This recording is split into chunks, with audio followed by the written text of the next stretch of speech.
Karibu katika mfululizo wa masomo ya Usuyo, kusudi la maisha ya kwetu, kusudi la maisha ya mwanadamu.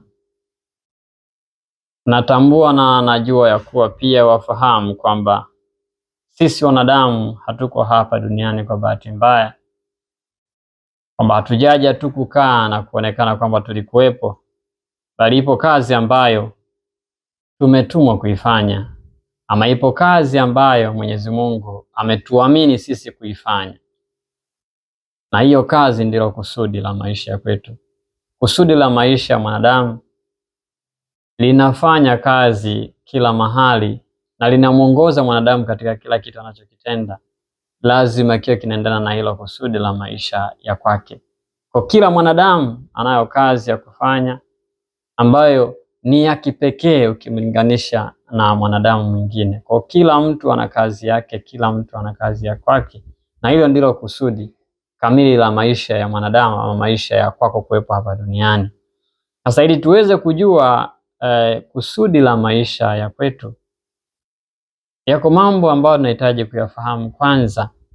Na jambo la kwanza kabisa ama swali ambalo nataka tulijibu ili kuweza kutambua kusudi la maisha ya kwetu, swali la kwanza, nimetoka wapi? Jiulize hapo ulipo, nimetoka wapi? Ama asili yangu mimi ni nini? Jiulize hilo swali. Kwa tuko hapa kulijibu hilo swali, na tutakapolijibu hilo swali tatusaidia katika safari yetu nzima ya mlolongo na mfululizo wa masomo haya kujua kusudi la maisha ya kwetu.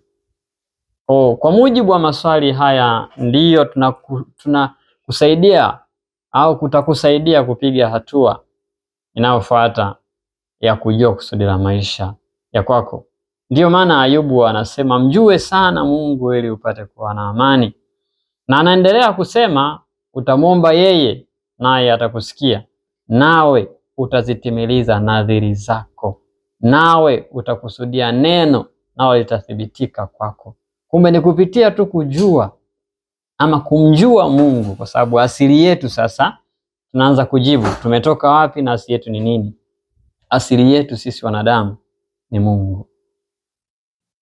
Na kwa hiyo ili tupate kujua kusudi la maisha ya kwetu, inatupasa kumjua huyu Mungu ni nani. Tunatakiwa kumjua huyu Mungu amekusudia kitu gani kwetu sisi. Ndiyo maana tunaposoma Biblia kwamba hapo mwanzo Mungu alizifanya mbingu na dunia, ama mbingu na ardhi, na Roho wa Mungu alikuwa akiwa ametulia juu ya vilindi vya maji. Ulimwenguni palikuwa ni patupu tena ukiwa, ndipo akaanza kuumba vitu na kujaza ulimwengu. Aliumba katika siku ya kwanza, akaumba viumbe mbalimbali, akaweka mwanga, akaweka nyota na viumbe vingi vinavyoonekana vya mwituni na vinavyoweza kufugwa, vinavyotambaa na vyenye kuruka. Lakini bado Mwenyezi Mungu hakuona kama kuna kiumbe ambacho anaweza akakifanya kuwa sehemu ya kwake ya kukaa. Ndiyo maana Mtume Paulo anasema kwamba hamjui ya kuwa miili yenu ni hekalu la Roho Mtakatifu. Hekalu haina maana ya kwamba kanisa. Hekalu kwa maana ya kwamba ni mahali ambapo Mungu anaweza akafanya maskani na kufanya kazi zake. Kwa hiyo sasa Mungu akaona kwamba viumbe vyote ni vizuri, vinapendeza na vinafaa kuwa mahali vilipo, lakini bado hakuona kama kuna mnyama ama kiumbe chochote ambacho roho yake kutoka kwenye kutulia kwenye vilindi vya maji ikatulie palipo na mwili. Ndipo sasa akasema na tumfanye mtu kwa sura yetu na kwa mfano wetu. Kwa mfano wa Mungu alimuumba mwanamume na mwanamke. Akasema wakatawale vitu vyote, samaki wa baharini, viumbe wanaoruka na kutambaa, wanyama wa mwituni na wa kufugwa.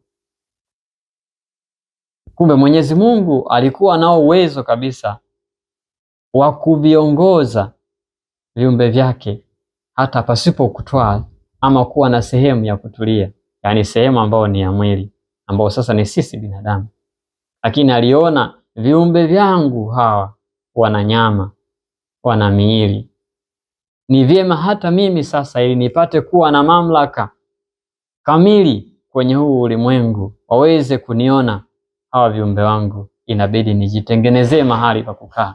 Ndipo akamfanya mwanadamu, akakufanya wewe, akanifanya mimi. Tumepewa mamlaka ya kutosha, mamlaka yote ya kutawala. Ndiyo maana wewe unaweza ukafanya chochote juu ya mnyama yeyote.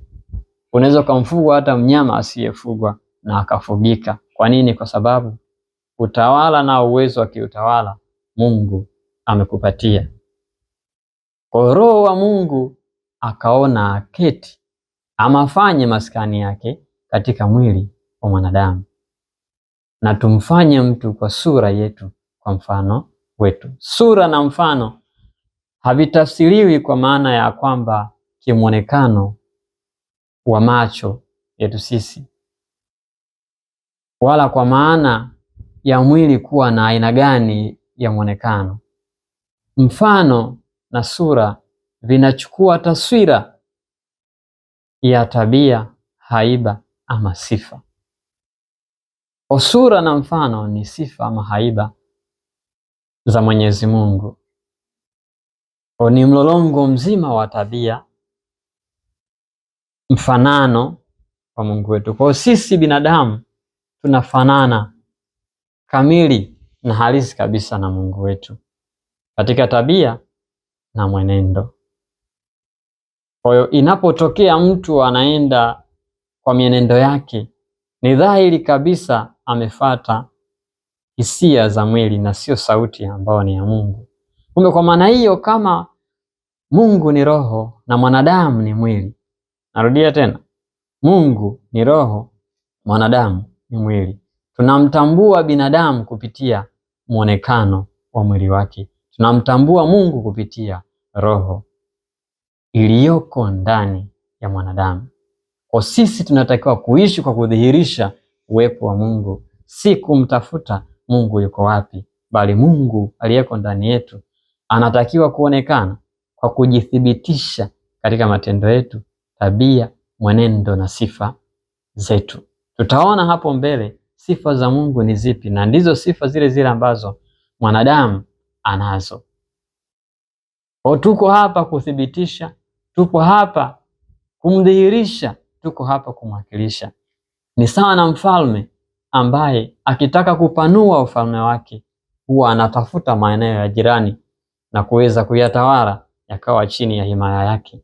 Vivyo hivyo, kwa kuwa tunatambua Mungu ni mfalme na yeye alipanua ufalme wake kutoka mahali pasipoonekana ambapo tunapaita ni mbinguni kuja kwenye mahali panapoonekana, na akajitwalia wawakilishi ambao ni sisi binadamu tukapate kutawala.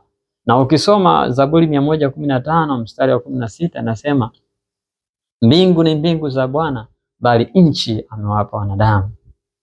Kwa nini amewapa wanadamu? Kwa sababu ni mahali panapohitajika mtu aonekane ama kiumbe kionekane katika mwili, kitembee katika mwili. Uumbaji wa Mungu kwa viumbe vyake na kumuumba mwanadamu ama kumfanya mwanadamu, hakuna tofauti kubwa sana na Yesu kutwaa mwili. Maanake ni Mungu alitwaa mwili. Ni roho ya Mungu iliyokuwa ndani ya Yesu ndiyo ilikuwa inamuongoza aseme nini na asiseme nini, afanye nini na asifanye nini.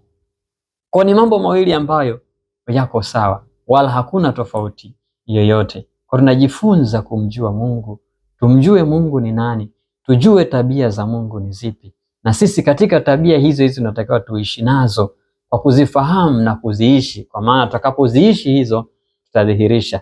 Ni kupitia kudhihirisha hizo tabia, mwenendo na sifa hizo, basi tunathibitisha ama tunaothibitishia ulimwengu kwamba Mungu yupo.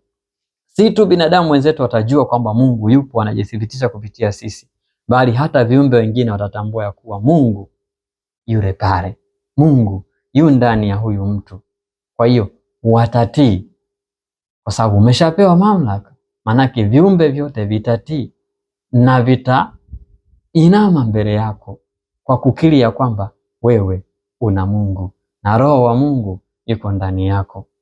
Kwa hiyo ndio jambo la kwanza kabisa kulifahamu Mungu ni nani na sifa za Mungu ni zipi, ndipo mema yatakapotujia. Mema ni yapi? Yale yote ambayo tunayaona yanatuzunguka ni mema yetu na ni halali yetu kuyamiliki. Si swala la kuyatafuta kwa nguvu, si swala la kupigana kuyapata. Ni haki yetu tumepewa, kwa sababu sisi ni watawala. Ni pale tu tutakapopambana kutumia nguvu nyingi kuyatafuta yale ambayo tunahitaji, ndipo tutakapokuwa tunayasukuma na kuyasogeza mbali zaidi na kwetu. Na kwa maana hiyo sasa, ikiwa Mungu ni roho na mwanadamu ni mwili, kumbe Mungu na mwanadamu wana ushirika.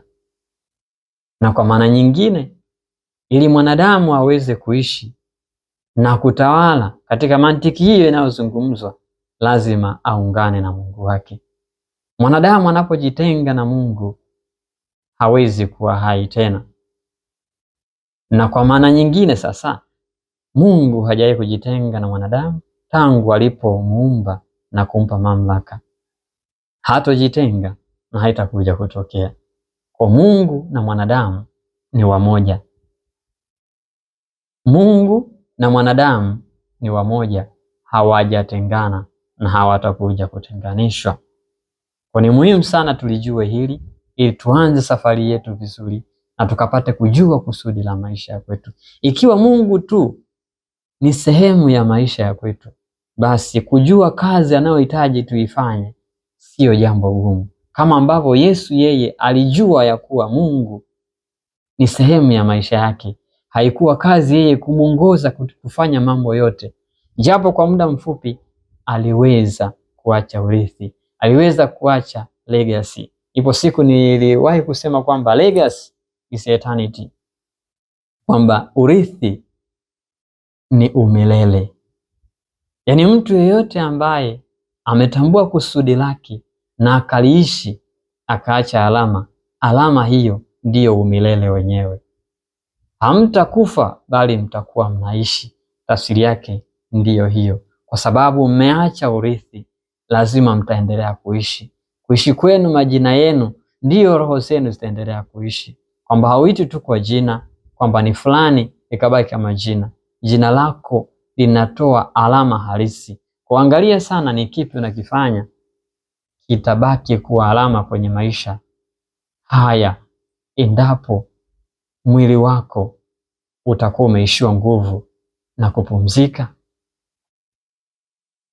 Tumjue Mungu kwanza ni nani,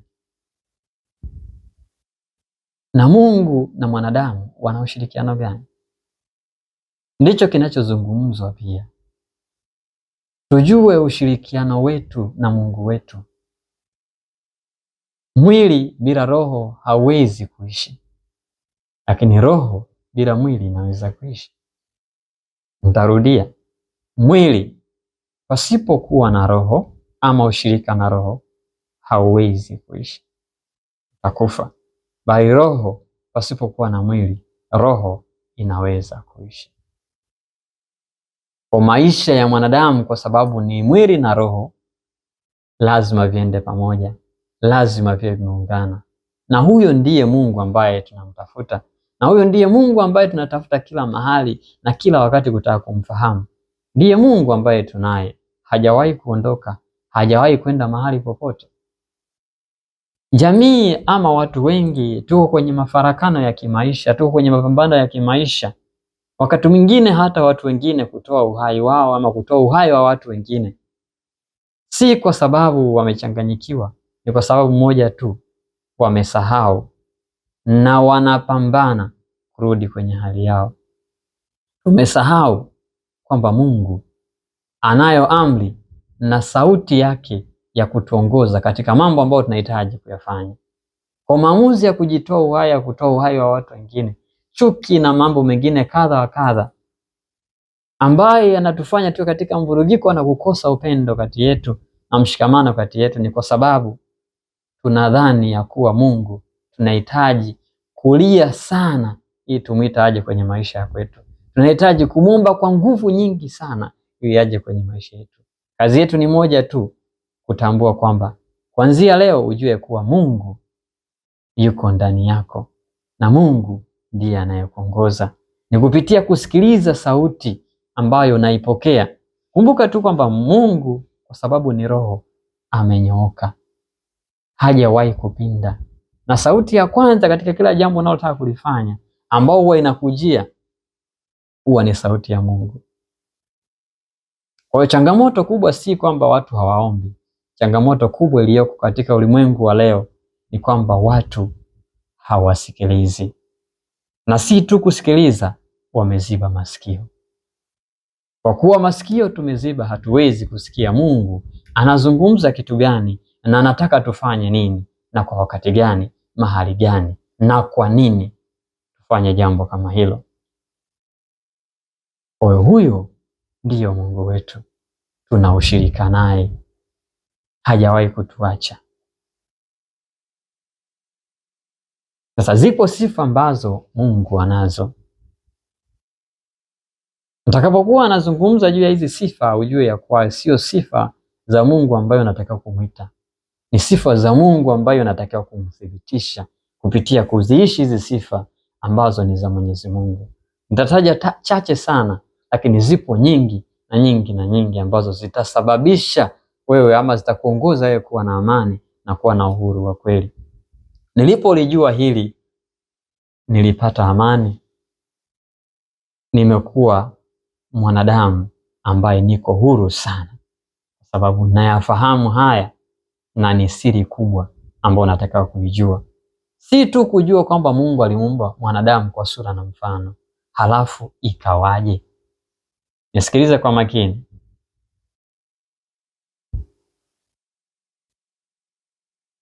Mungu tunamtambulisha kama nilivyosema, na tabia ya kwanza ya Mungu ni Mungu mwenye haki. Mungu ni Mungu mwenye haki, hadhulumu, haonei, hapendelei. Kwa hata usije ukaimba Mungu umenipendelea, Mungu hajakupendelea, amekutendea haki. Ni haki yako kupata kile ulichokipata na ni haki yako kukosa ulichokikosa, kwa sababu haki yako sio hiyo. Haki yako inakuja, utaipata. Kwa hata kwenye maisha ya kwetu sisi tunatakiwa kuishi kwa haki, kutenda haki, kila mtu na apate astahilicho, kimpasacho, ambayo ni haki yake. Lakini pia Mungu ni Mungu wa msamaha. Mungu sio Mungu wa chuki. Mungu sio Mungu ambaye anabaki na mambo yote ambayo umeyatenda. Mungu ni Mungu wa msamaha, anasamehe kila wakati. Kwa unapoweka kinyongo, maana yake unajitenga na Mungu, unamweka Mungu pembeni, unamfanya Mungu akae kimya. Lakini si kwamba atakaa kimya, atakuwepo, anakutazama. Hawezi kuondoka, kwa sababu akiondoka wewe hauwezi kuwa tena hai. Atakuwepo, anakusubiria. Rudi mwanangu, rudi, mimi na wewe ni wamoja, lazima twende pamoja. Lakini pia Mungu huyu ni Mungu wa kutumikia. Anapenda kutumikiana, anapenda tutumikiane. Unapotumikia wewe unakuwa ni mkubwa. Unapotumikia wewe unafanya kuwa mkubwa katika wale ambao unawatumikia. Kwa kama sisi tutakuwa tunatumikiana, kila mmoja atakuwa ni mkubwa, na si kwa maana ya kwamba tutakuwa tunagombana, bali kila mmoja atapata iliyo haki yake kama nilivyosema. Lakini pia Mungu ni Mungu wa shukrani, anapenda shukrani. Shukruni kila wakati, liwe ni jambo ambalo ni baya na jambo ni zuri. Na kwa mantikio katika kushukuru kwamba hakuna jambo baya kwenye maisha wala hakuna jambo zuri. Ninarudia, hakuna jambo baya kwenye maisha linalompata mwanadamu wala hakuna jambo zuri kwenye maisha linalompata mwanadamu. Mambo yote yako katika haki na usawa. Ubaya na uzuri unakuja kwa sababu ya hisia na mtazamo wa fikra zetu sisi wanadamu.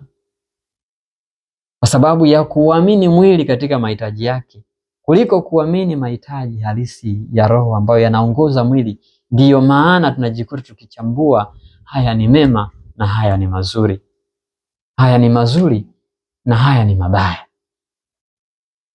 Kwa hakuna kibaya wala hakuna kizuri, yote yapo kwa sababu ya haki. Pengine kwa sababu tumedai kufata zaidi matakwa ya mwili, tukasahau matakwa na mahitaji ya roho.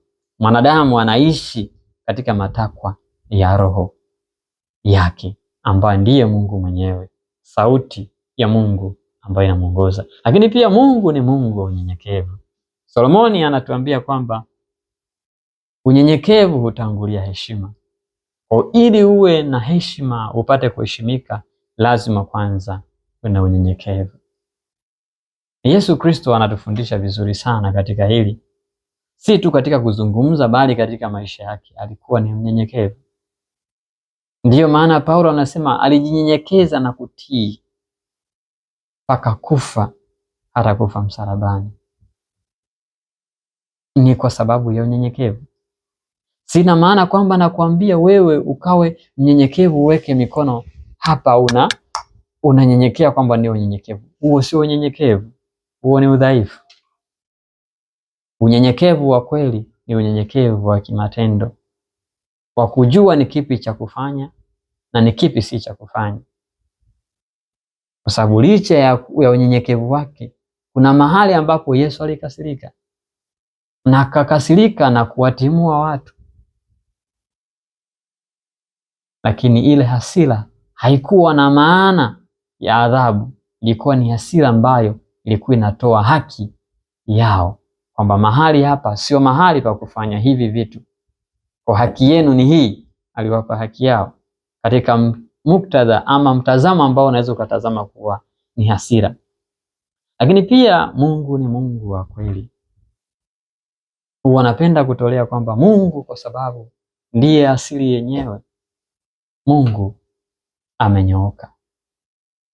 Mungu ni Mungu mwenye ukweli. Namfananisha na treni inapokuwa kwenye njia yake.